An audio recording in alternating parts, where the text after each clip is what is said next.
सभी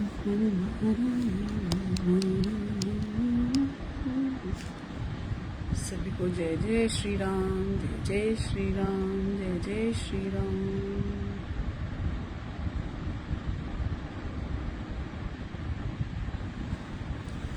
हाँ जी, कैसे हैं आप सभी?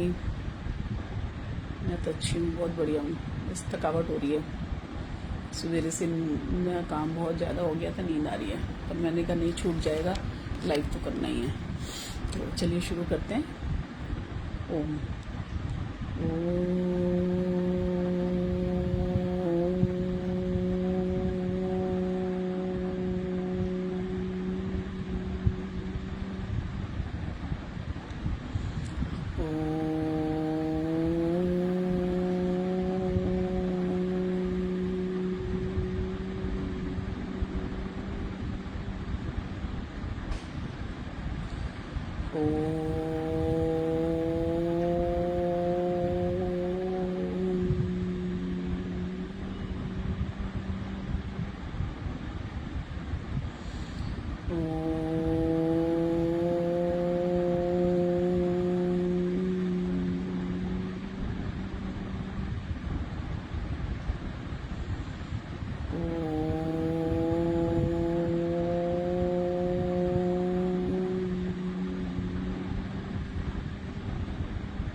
शांति शांति शांति।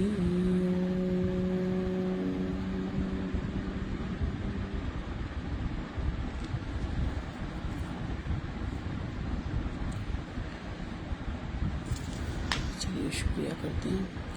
शुक्राना प्रभु, शुक्राना प्रभु, शुक्राना प्रभु, शुक्राना प्रभु, शुक्राना प्रभु, शुक्राना प्रभु, शुक्राना प्रभु, शुक्राना प्रभु, शुक्राना प्रभु, शुक्राना प्रभु, शुक्राना प्रभु, शुक्रिया शुक्रिया शुक्रिया, thank you thank you thank you, धन्यवाद और धन्यवाद, कोटि कोटि धन्यवाद। श्री सीताराम, श्री सीताराम, जय जय श्री सीताराम।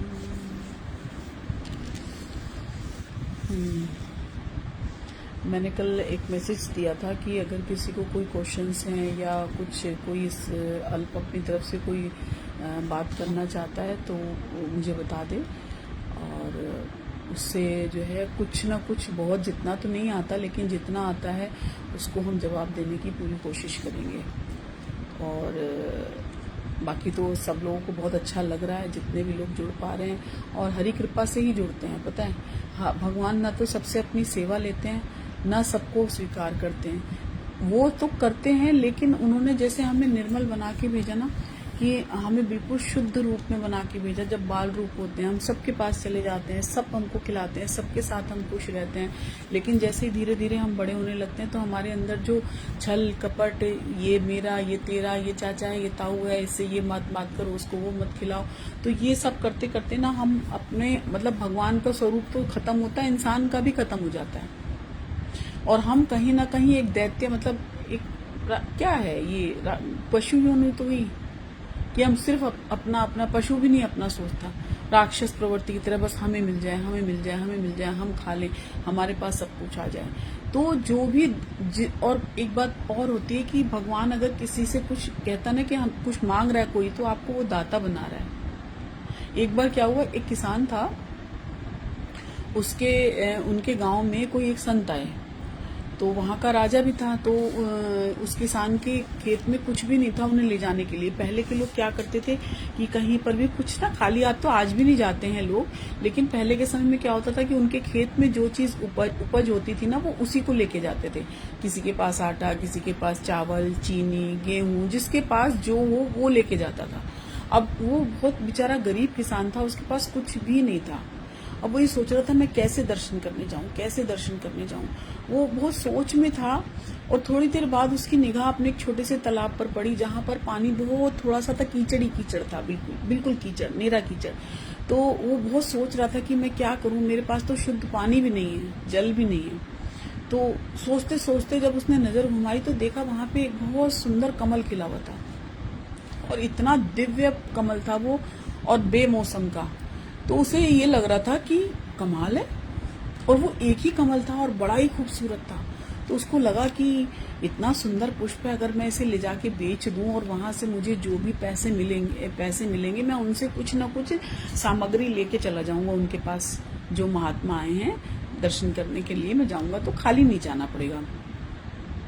तो वो गया और वहां पे मंडी में जाके बैठ गया पुष्प लेके, और उसको बहुत अच्छे केले के पत्ते के फूल पे, मतलब घर नीचे हरी हरी पत्तियां लगा के ऊपर से कमल का फूल ऐसे खिला हुआ, बड़ा खूबसूरत लग रहा था। अब अच्छा बेमौसम का था तो सबकी निगाह भी जा रही थी। जैसे कोई स्पेशल चीज मार्केट में आ जाती है तो सबकी निगाह जाती है ना, कोई चीज नॉर्मल है तो कॉमन लगती है। तो एक वहां पे किसान आया, बहुत धनाढ्य किसान जो था, उसने सोचा कि ये फूल अगर मैं उसको महात्मा जी को ले जाके दूं तो मेरा बड़ा नाम हो जाएगा। तो उसने कहा कि मैं तुम्हें इसके बदले में ना 2 चांदी की अशर्फियां दूंगा, तुम मुझे ये कमल का फूल दे दो। तो वो सोचने लगा कि चलो 2 चांदी की अशर्फियां तो बहुत होती हैं। इतने में ही कोई दूसरा एक आ गया, उसने कहा मैं तुम्हें 10 चांदी की अशर्फियां दूंगा, तुम ये मुझे दे दो। अब उसने सोचा इस कमल के फूल में कुछ खास है। वो तो सरल था, उसको इतना आभास नहीं था कि क्या है। लेकिन उसके बाद थोड़ी देर बाद जो है, जो वहां का राजा था, उसका मंत्री था, उसने कहा मैं तुम्हें सोने की अशर्फियां दूंगा 100, और ये कमल का पुष्प मुझे दे दो। अच्छा, इतने में ही वहां से घोड़े पे राजा के टापू की आवाज आने लगी। घोड़े पे जब आ रहे थे, उनको भी पता चला कि यहाँ पे किसी के पास कमल है, तो उन्होंने सोचा कि चलो ये कमल मैं ले लेता हूँ, और राजा को तो कोई मना भी नहीं करेगा।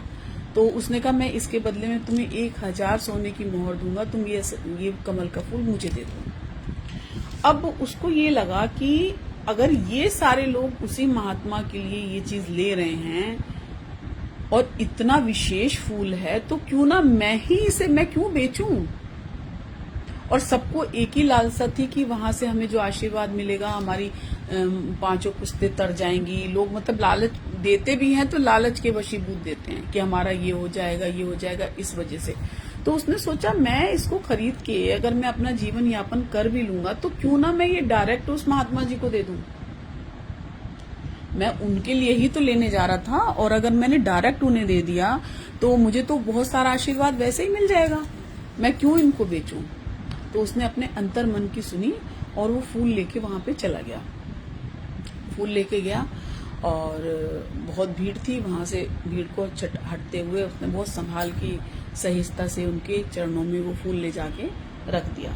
अब वो महात्मा बड़े सिद्ध पुरुष थे और उन्हें ज्ञात हो गया कि इसके पास मतलब उसका जो बैकग्राउंड था ना, पिक्चर, वो उनको पूरी मेमोरी चल गई कि इसने कितना संघर्ष करके मेरे पास आने के लिए प्रयास किया और इसने फिर भी लालच नहीं करी और ये फूल मेरे पास लेके आ गया। अगर इसके अंदर लालच होती तो उसको 1000 अशर्फियां मिल रही थी, वो थोड़ा सा मुझे देता, अपने घर ले जाता, लेकिन उसने वो नहीं सोचा। उसने ये सोचा कि मैं अगर उसको चढ़ाऊंगा तो महात्मा जी मुझसे कितना प्रसन्न होंगे, और जो सबको देने वाला है दाता, मैं उसको डायरेक्ट माध्यम, जो भी संत महापुरुष होते हैं वो मीडिएटर हैं, भगवान तक हमारी बात पहुंचाने का एक सीधा साधन है, सीधा संपर्क है। तो उसने वो सारी चीजें, जो अच्छे पुरुष सच्चे पुरुष होते हैं ना, वो किसी का दोष नहीं देखते हैं, तो उन्होंने उसका कुछ भी, और दोष तो उसमें था भी नहीं, और उसने उसको इतना प्यार किया, इतना हृदय से लगाया और इतना आशीर्वाद दिया, और सिर्फ ये कहा कि तुम्हारे अंदर कोई छल कपट नहीं था, तुमने निर्मल मन से मुझे उस चीज को देने की कोशिश करी और लालच नहीं करी। तो जो लालच नहीं करता ना, ईश्वर उसके भंडार कभी खाली नहीं करते। तुम्हारे पास जो था, तुम्हारे पास एक कमल का फूल था और तुमने मुझे वो लाके दे दिया, और ये एक कमल का फूल और एक राजा की पूरी संपत्ति ये बराबर है। और उस महात्मा ने उन्हें बहुत आशीर्वाद दिया, गले से लगाया। तो जो भी हम कर रहे हैं उसके पीछे निष्कपटता होनी बहुत जरूरी है कि हम चाह क्या रहे हैं, हमारे मन में कहीं लालच तो नहीं है कि हम एक चीज के बदले में हमने 10 रुपए दिए, 10 रुपए का सामान ले लिया, हिसाब बराबर। आप दे दो ना, क्यों सोच रहे हो आपको मिलेगा कि नहीं मिलेगा, कल मिलेगा या आज मिलेगा, छोड़ दो, जाने दो। इसी तरह एक और छोटी सी स्टोरी थी। एक राजा था, वो क्या करता था, अपने राज्य की बहुत केयर करता था, बहुत उनका ध्यान रखता था, और क्या करता था, सवेरे सवेरे वो ना अपने वहां से जब निकलता था राजमहल से, तो उनकी आदत थी वो एक फल खा के निकलता था, सिर्फ एक फल खाता था और पूरे राज्य का भ्रमण करता था, और पूरा वहां से आने के बाद सांझ हो जाती थी, उसके बाद ही कुछ खाता था। अब जो फल लेके आता था, जो भी इनका वो थे, मतलब सहयोगी उसको बोलो या सर्वेंट बोलो, जो भी, तो वो उस दिन बाग में गया, तो उस दिन उसको बाग में बहुत सुंदर सुंदर अंगूर दिखे, आम दिखे, नारियल दिखे। तो उसने एक सोचा कि राजा एक ही फल खाते हैं, क्यों ना आज मैं तीनों फल ले जाके दे दूं, इन्हें सरप्राइज कर दूं, और राजा कितने खुश हो जाएंगे। उसने तीनों फल इकट्ठे किए, और जैसे ही निकलने लगा उसको इंटरनली मैसेज आया कि जो है, नहीं ये मत करो, राजा एक फल खाते हैं, तुम एक ही लेके जाओ। फिर वो रुका, फिर उसने सोचा चलो 2 फल ले लेता हूँ। फिर उसको अंदर से अपने एक मैसेज बार बार आ रहा था कि नहीं, एक ही फल लेके जाओ और अंगूर लेके जाओ। जैसे कहते हैं ना, अपनी अंतरात्मा की आवाज सुन लेनी चाहिए। तो उसने कहा कि ठीक है, मैं एक ही फल लेके जाऊंगा। उसने अंगूर का थाल सजाया, धो के साफ करके, और वो राजा के पास लेके चला गया। अब राजा अपनी मंत्री से किसी चीज पे चर्चा कर रहे थे, बहसबाजी हो रही थी, और उन्होंने वो थाल ले जाके वहां रख दिया। अब जैसे ही वो चर्चा समाप्त हुई, राजा ने फल खाना शुरू किया, अंगूर। अब वो एक खाएं और एक उसके पार फेंक दें, जो लेके आया था। एक खाएं और एक फेंक दें, एक खाएं और एक फेंक दें। 2, 4, 5 बार ऐसा हो गया। फिर जैसे ही वो उनको फल फेंके, वो कहे थैंक यू, धन्यवाद, शुक्रिया, ऐसे धन्यवाद धन्यवाद। तो जब 4थी 5वीं बार हुआ तो राजा को बहुत गुस्सा आया। उसने कहा कि मैं इसके ऊपर फेंक रहा हूं और ये मुझे धन्यवाद दे रहा है, इसका क्या मतलब, क्या है इसका। वो समझ नहीं पा रहा था इसका मतलब क्या है। तो उसने बोला कि क्या बात है, तुम क्यों मुझे धन्यवाद दे रहे हो, क्या रीजन है, तुम मेरा मजाक बना रहे हो मेरे से ऐसे। तो उसने कहा नहीं ऐसा कुछ नहीं है, लेकिन मैं जब आज फल लेने जा रहा था तो मेरे को वहां 3 फल मिले, एक अंगूर मिले, एक आम और एक नारियल। लेकिन मैं तीनों फल लेके आने वाला था, लेकिन मुझे इंटरनल मैसेज आ रहा था कि नहीं एक ही फल लेके जाना, और वो भी अंगूर। तो उसने कहा इसमें हंसने की क्या बात है और धन्यवाद देने की क्या बात है। उसने कहा धन्यवाद देने की बात यह है कि आप एक खा रहे हो और एक मेरे ऊपर फेंक रहे हो, और अगर आप मेरे ऊपर आम और क्या कहते हैं नारियल फेंकते तो मेरे को तो चोट लग जाती। अगर मैं अपनी अंतरात्मा की आवाज नहीं सुनता तो मुझे चोट लग जाती ना। भाई नारियल भारी होता है और आम भी भारी होता है और चिपचिपा होता है, और मेरे को तो बड़ा अजीब सा। तो भगवान जो करते हैं ना, और वो तो छोटा सा अंगूर है, अंगूर में कितनी ही जान होती है, ऐसे कितनी बार भी कुछ भी कर दो, ज्यादा से ज्यादा मीठा ही तो होगा और थोड़ी कुछ होगा। तो अपने जो हमारी इंटरनल मैसेज होते हैं ना, उसको सुनने की कोशिश करनी चाहिए। हम वो सुनते नहीं है। हम जब सुनेंगे ना तो हमें बहुत सारे जवाब अपने आप मिल जाएंगे, और जो हो रहा है ना उसे होने दें। जैसे एक स्टोरी मैंने और बताई थी कि एक मूर्तिकार था, वो जैसे मुझे भजन गाने का शौक है, तो मैं कहीं कहीं बीच में अपनी सुरभि छोड़ देती हूँ तो गाने लग जाती हूँ। तो उसी तरह जो जिस चीज को देखता है ना वो उसको तराशता रहता है। तो एक मूर्तिकार था, वो मूर्ति बनाने के लिए जो है जंगल की तरफ जा रहा था पत्थर लाने। तो उसे एक बहुत सुंदर पत्थर दिखा, उसने कहा अरे वाह, इससे तो मैं भगवान की एक अच्छी सी मूर्ति बनाऊंगा, बहुत सुंदर शिला है। अब जैसे ही उसने पहला प्रहार किया ना, तो उस पत्थर से आवाज आई, मुझे मत मारो, मेरे से मूर्ति मत बनाओ। अच्छा, वो दयावान भी थे बहुत, तो उसको दया आ गई, वो आगे चला गया। वहां उसे एक और सुंदर पत्थर मिला, उसने वहां मूर्ति बनाई, बहुत सुंदर मूर्ति बनाई। मूर्ति बना के वो गांव में चला गया, नदी क्रॉस करके। अब जो है वो नदी क्रॉस करके गया, वहां मंदिर की स्थापना हो चुकी थी, और वो बोले कि हम लोग तुम्हारी ही इंतजार कर रहे थे कि तुम एक बहुत सुंदर मूर्ति बना के दोगे। तो उसने कहा हाँ, मूर्ति तो बना दी, चलो हम लेके आते हैं। तो वो 4-5 लोगों को लेके नाव में बैठ के गए, और जो मूर्ति उन्होंने तराशी थी वो मूर्ति ले जाके उन्होंने मंदिर में स्थापना कर दी। अब वहां पे पंडित ने बोला कि यहाँ पर तो नारियल भी फोड़े जाएंगे, तो अब नारियल के लिए एक पत्थर और लाना पड़ेगा। तो उसने कहा हाँ एक पत्थर और है वहां पर। फिर वो दोबारा गए और वो दूसरा पत्थर भी उठा के ले आए। तो उसने कहा कि अरे वाह, दोनों पत्थर मिल गए तो, और बहुत सुंदर पत्थर, सेम कलर की जिसकी मूर्ति बनी थी, और सेम ही कलर का, जैसे कहते हैं ना पर्दों का कलर और दीवार का कलर मैच हो रहा है तो सुंदर लगता है, और मैचिंग सामान हो तो अच्छे लगते हैं। तो भगवान की मूर्ति और जो है नारियल फोड़ने का पत्थर, दोनों का पत्थर सेम हो गया। अब जो है लोग भगवान की पूजा करते थे और उसके ऊपर जो है अपना नारियल फोड़ते थे। एक दिन जिस पे नारियल फोड़ रहे थे उस पत्थर के मन में विचार आया, उसने भगवान को देखते हुए बोला, तुम्हें तो बड़े मजे आ रहे होंगे, तुमको भोग लगाया जा रहा है, अगरबत्ती दिखाई जा रही है, वस्त्र पहनाए जा रहे हैं, सब कुछ हो रहा है, तुमको लोग प्रणाम कर रहे हैं, कितना मजा आ रहा है, कितना आनंद हो रहा है। और एक मैं हूँ, मेरे को लोग ऐसे इतनी जोर जोर से मेरे ऊपर ऐसे मारते हैं और मुझे चोट करके चले जाते हैं। तो मूर्ति से आवाज आई कि अगर तुमने वो पहला अगर प्रहार सह लिया होता तो आज तुम यहाँ होते और मैं वहां होता। लेकिन अगर हम पहले ही प्रयास में हार जाते हैं, हम सोचते हैं हमसे नहीं होगा, तो आप वहीं रह जाएंगे जहां थे। तो प्रयास जारी रखिए, प्रयास हमें करने चाहिए, और प्रयास हमेशा फल देते हैं, चाहे वो अच्छे के लिए किए जाएं या बुरे के लिए किए जाएं, फल देते हैं। तो क्यों ना हम अच्छे प्रयास करें। अगर हमें भगवान ने इंसान का जन्म दिया तो हम अच्छे प्रयास तो कर सकते हैं ना। तो ऐसे ही है, इंसान कभी भी खुद की मर्जी से नहीं बदलता, उसके बदलने का सबसे बड़ा कारण सामने वाले का व्यवहार होता है। जैसे ये पत्थर वाली बात बता रही हूँ, अगर वो पहली चोट सह लेता तो पूजनीय हो जाता। तो हमको भी अगर कोई मानता है या समझता है तो उसके पीछे हमने कहीं ना कहीं बहुत कुछ करके आए होंगे या इस जन्म में किया होगा। नहीं तो खाली पीली कुछ मिलता नहीं, किसी को कभी भी नहीं मिलता, उसके पीछे का कुछ ना कुछ रीजन होता है। मुस्कान बनावटी, इंसान दिखावटी, और खुशियां सजावटी, इसी में सबकी जिंदगी कट रही है। सच है ना। इंसान अगर आपको केवल जरूरत पड़ने पर ही याद करता है तो उस बात का बुरा मत मानो, क्योंकि जब अंधेरा हो जाता है तभी दिए की याद आती है। वाह क्या बात है। दुनिया का सबसे खूबसूरत संगीत हमारे दिल की धड़कन है, क्योंकि इसे खुद भगवान ने कंपोज किया है, इसलिए हमेशा दिल की सुने।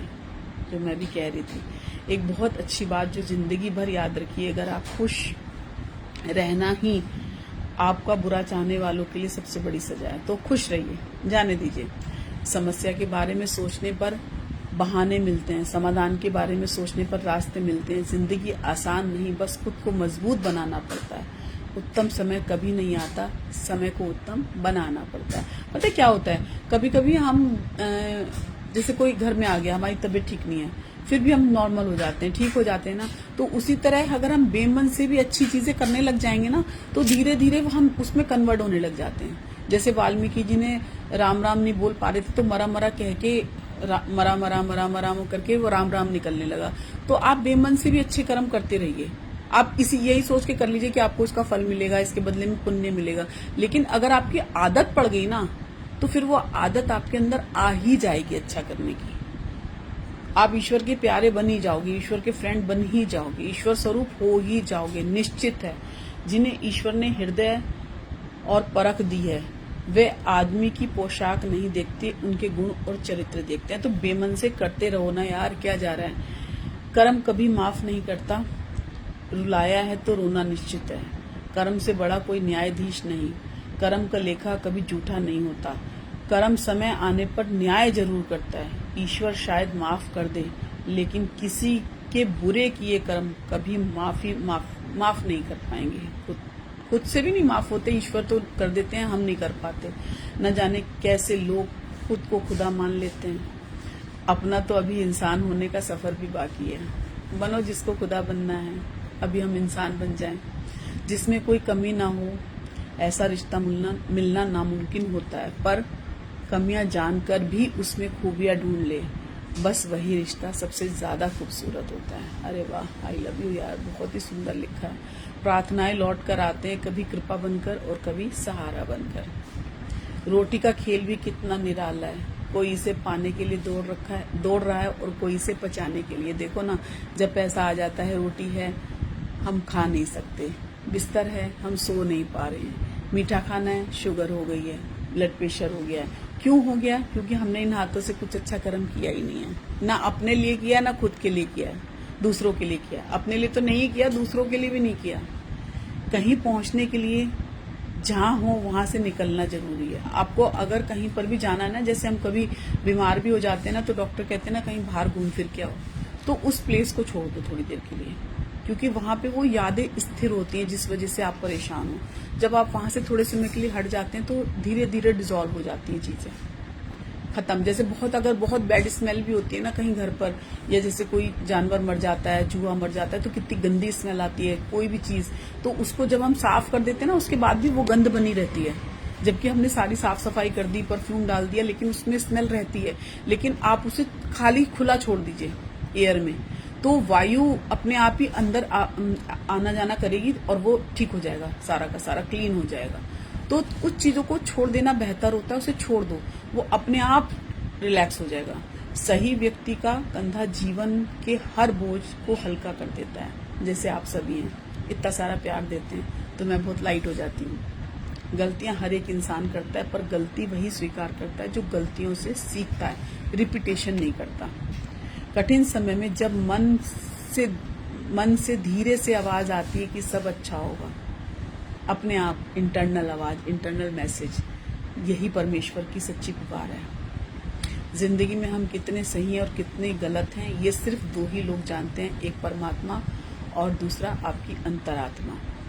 उम्र बढ़ने से मुस्कुराहट नहीं रुकती, लेकिन मुस्कुराहट रोकने से उम्र हमेशा जल्दी बढ़ जाती है, हम जल्दी बूढ़े हो जाते हैं। इसीलिए हंसते रहें और खूब हंसते रहें, खिलखिला के, पागलों की तरह। कोई कहेगा ना पागल है, बोलने दो पागल है।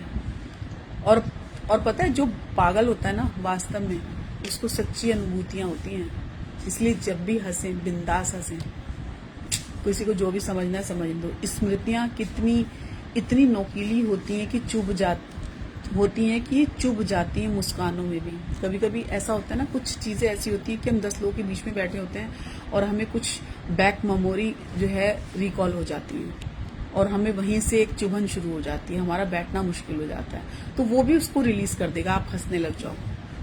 जहां हो, जैसे हो, वैसे ही रहना। तुम्हें पाना जरूरी नहीं, तुम्हारा होना ही काफी है। कभी कभी पता है क्या होता है, जैसे बड़े बुजुर्ग होते हैं ना, वो बड़ी उम्र के बाद कुछ कर तो नहीं पाते, लेकिन वो खाली बिस्तर पर बैठे भी रहे ना तो ऐसा लगता है हमारी बगिया हरी भरी है। तो सभी के सर पर बड़ों का साया बना रहे, और बड़ों जिनके घर में बड़े नहीं है ना, तो आपके अड़ोस पड़ोस में कोई है, आप उनको बहुत प्रेम दें, उनकी सेवा करें, उनका सम्मान करें। यकीन मानिए आपके माता पिता की तरह ही उनके दिल से भी आशीर्वाद निकलेगा और भरपूर मिलेगा। अपनापन, परवाह, आदर और वक्त, यह वह दौलत है जिससे बड़ा किसी को देने के लिए कोई उपहार नहीं होता। तो इसीलिए सभी को बहुत प्यार दें। पता है, एक छोटे बच्चे से भी हम बहुत कुछ सीख सकते हैं। ऐसा नहीं कि हमसे बड़े ही हमें कुछ सिखा कर जाएंगे, हमसे बहुत छोटे बच्चे मुझे तो मतलब अपने हमारे दोनों बच्चे हैं, उनको इतना नॉलेज है कि मुझे लगता है कि हम उनसे सीख रहे हैं। वो हमसे नहीं सीख रहे, हम उनसे सीख रहे हैं, और बहुत कुछ सिखा जाते हैं बातों बातों में। बस हमें समझना चाहिए कि वो क्या कह रहे हैं, थोड़ा सा मोड़ लेने की कोशिश करनी चाहिए। ठीक है, माना हमने उनके लिए बहुत कुछ किया होगा, वो भी हमारे लिए बहुत कुछ कर रहे हैं, तो हम भी समझें। और जब हम एक दूसरे को समझने की हमारी आदत पड़ जाएगी ना, तो ये अभी नहीं रहेगी, ये आदत लॉन्ग टाइम हमारा साथ देती है। खाली अपने परिवार के लिए नहीं, आप कहीं फ्रेंड सर्कल में भी जाएंगे, कहीं सी मोहल्ले में भी जाएंगे, तो आपके अंदर वो आदत पनप चुकी है। आप उस आदत को अगर पानी देते रहेंगे ना, उसको अपने अंदर अपीलिंग अपना करते रहेंगे, उसको व्यवहार में लाते रहेंगे, तो वो इतना अंदर ब्लड में चली जाएगी कि आप ऑटोमेटिकली अच्छे हो जाएंगे, खूबसूरत हो जाएंगे, सुगंधित हो जाएंगे, आनंदित हो जाएंगे। और शांति तो आपको बोनस में फ्री मिलेगी, फ्री। तो आप करिए, बहुत अच्छा लगेगा, बहुत आनंद आएगा। यकीन मानिए, करते जाओ। जैसा छोटी छोटी, मेरे पास देखो कोई बहुत बड़ा ज्ञान नहीं है, लेकिन छोटी छोटी चीजें, छोटी छोटी खुशियां, छोटे छोटे पल, छोटे छोटे दिन, जैसे मेमोरी हमारी याद बन जाती है ना। बर्थडे है, एनिवर्सरी है, आज जो है पूर्णमासी है, आज अमावस्या है, ये छोटे छोटे जो दिन है हमारे जीवन में आते हैं ना, ये सब कुछ ना कुछ लेके आते हैं हमारे लिए, और कुछ ना कुछ दे के जाते हैं हमें। लेके नहीं जाते हमसे कुछ भी, हमें बहुत कुछ दे के जाते हैं। इसी बहाने हम कुछ दान पुण्य करते हैं, तो दूसरों के मन से आशीर्वाद निकलता है, और वो आशीर्वाद कब फलित हो जाएगा आपको पता भी नहीं चलेगा। ये छोटे छोटे जो हमारे हिंदू सनातन धर्म में पर्व बनाए गए हैं, उसका भी यही लॉजिक है, और कोई लॉजिक नहीं है इसका। क्योंकि भगवान ने तो सबके लिए सब कुछ सोच रखा है, लेकिन फिर भी हमारे लिए भगवान ने विशेष रूप से सोच रखा है कि हम उसको कर पाए। हम करेंगे तो हमारे हाथों से दान होगा तो हमको भगवान ने दाता बना दिया, अपना स्वरूप दे दिया। भगवान ही बनाएगा ना, दाता ही बनाएगा, भिखारी कभी नहीं बनाएगा। तो आप बढ़ते रहिए, और जो छोटी छोटी चीजें, और पता है छोटी चीजों से हम शायद ज्यादा सीख पाते हैं। बहुत टिपिकल चीजें मुझे तो समझ में नहीं आती, मुझे टिपिकल रास्ते, टिपिकल बातें, जैसे उलझी वो मेरे को नहीं आते। जिसको आते हो वो पढ़े ग्रंथ जो जिसको जैसे समझ में आता हो। मुझे तो छोटी छोटी खुशियां, छोटी छोटी बातें, छोटा छोटा प्यार ही बहुत अच्छा लगता है, और हम उसी में बहुत हैप्पी हैं। शुरुआत तो करें, उसके बाद हो सकता है हमारे भी कुछ ज्ञान के चक्षु खुल जाए, हमें भी कुछ अच्छा और आ जाए। तो अभी जितना है हम उसमें ही बहुत हैप्पी हैं, और भगवान को थैंक यू, शुक्रिया, धन्यवाद करते ही रहते हैं, और सबको करना चाहिए। और इसी के साथ सभी खुश हों, स्वस्थ हों, संपन्न हो, आनंद हो, स्वस्थता तो बहुत सारी हो, सब ठीक हो जाएं जल्दी से। किसी की भी जो प्रॉब्लम है ईश्वर बहुत जल्दी सॉल्व कर दे, आनंद हो, और शांति हो, असीम शांति हो।